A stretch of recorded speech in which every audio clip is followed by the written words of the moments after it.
दोस्तों कहते हैं कि अगर आप किसी का बुरा चाहोगे तो आपके साथ भी बुरा जरूर होता है।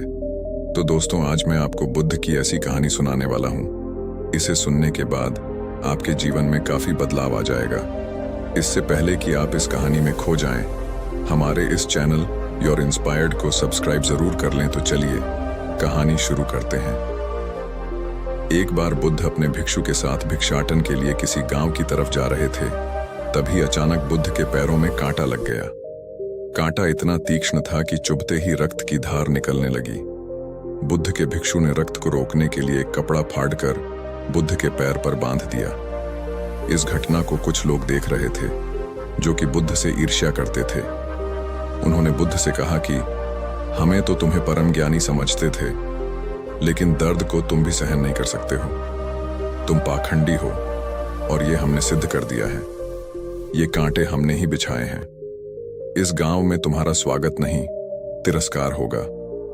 इस गांव में तुमको कोई भिक्षा नहीं मिलेगी। बुद्ध ने उन लोगों से अनुरोध किया कि कृपया करके मुझे इस गांव से भिक्षा लेने दो। बुद्ध के ईर्ष्यालुओं ने बुद्ध का उपहास बनाते हुए कहा कि अगर तुम्हें भिक्षाटन के लिए इस गांव में आना है तो तुम्हें अपने रक्त की बलिदानी देनी होगी। तुमको इस कांटों के रास्ते से गुजरना होगा। भगवान बुद्ध ने उनकी चुनौती को स्वीकार कर लिया और कांटों के रास्ते पर चलने के लिए अपने कदम बढ़ाने लगे। बुद्ध मुस्कुराते हुए कांटों पर चलने लगे। बुद्ध के साहस को देखकर गांव वाले चकित रह गए। कुछ लोगों की आंखें फटी की फटी रह गई। गांव वाले सोचने लगे कि बुद्ध भिक्षा के लिए दूसरे गांव भी जा सकते थे, तो फिर कांटों पर चलकर क्या साबित करना चाहते हैं। गांव वाले बुद्ध के संदेश को इतनी जल्दी नहीं समझ पाए। यहां पर बात भिक्षा की नहीं, बल्कि जीवन को बदलने की थी। गांव वालों की भिड़ंटास में एक सुमित नाम का युवक था जो बुद्ध पर हो रहे अत्याचार को देखकर द्रवित हो गया। सुमित तौद्दद कर गया और बुद्ध के पैरों के सामने से कांटे को हटाने लगा। बुद्ध के ईर्ष्यालु सुमित को रोकने लगे और गांव से दाना पानी न देने की धमकी देने लगे। सुमित ने किसी की न सुनी और कांटों को हटाते हुए बोला, हे भगवान, आप इन मुट्ठी भर लोगों के अपने आप को कष्ट मत दीजिए। आप गांव में प्रवेश कीजिए। बहुत सारे लोग आपको भिक्षा देने के लिए आतुर हैं। बुद्ध ने सुमित को अपने आस बुलाया और आशीर्वाद देने लगे। सुमित पीछे हट गया।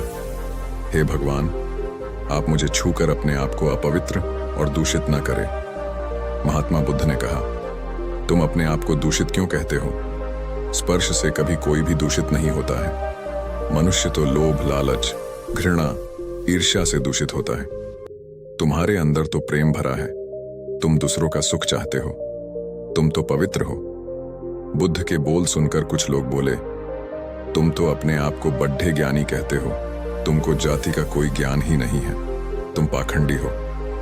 बुद्ध बड्ढे ही शांत स्वभाव से कहते हैं, मानव से मानव की मानवता छीनना पाखंडी की निशानी है। मुझे पाखंडी बोलकर यदि आपको संतोष मिलता है तो मेरे लिए दुख का कोई विषय नहीं है। कुछ लोग बुद्ध पर बरस पड़े, परंतु यह तो धर्मशास्त्र है, फिर यह पाखंड कैसे हुआ? बुद्ध कहते हैं, हमारी उत्पत्ति इस सृष्टि में हुई है। नदियों का पानी सभी की समान रूप से प्यास बुझाता है। खुले जंगलों की हवा भी भेदभाव नहीं करती है। खुला आसमान हमारे पिता के समान हमारी परवरिश करता है। सृष्टिकर्ता ने भी कोई भेदभाव नहीं किया है। फिर हम इंसान कौन होते हैं भेदभाव करने वाले? मानव मानव में भेद करके अपने संबंधों को बिगाड़ डालता है। बुद्ध के वचन के बाद कुछ लोग कहते हैं, अगर आप इतना ही कहते हैं तो सुमित को अपना भिक्षु क्यों नहीं बना लेते हैं? बुद्ध ने कहा कि अच्छा सुझाव है। अगर सुमित तुम चाहते हो तो तुम मेरा भिक्षु बन सकते हो। बुद्ध के आमंत्रण पर सुमित पहला नीच जाति का बौद्ध भिक्षु बनता है। इस पूरे विवरण में केवल सुमित का जीवन बदला, शेष सभी लोगों का जीवन रूपांतरित हुआ। निष्कर्ष, अगर आप किसी का भला करते हैं तो आपका भी भला होता है। तो कैसी लगी आपको ये कहानी हमें कमेंट में बताएं और ऐसी वीडियो को देखने के लिए हमारे चैनल को सब्सक्राइब जरूर कर लें। मिलते हैं नेक्स्ट वीडियो में। तब तक के लिए अपना ख्याल रखें।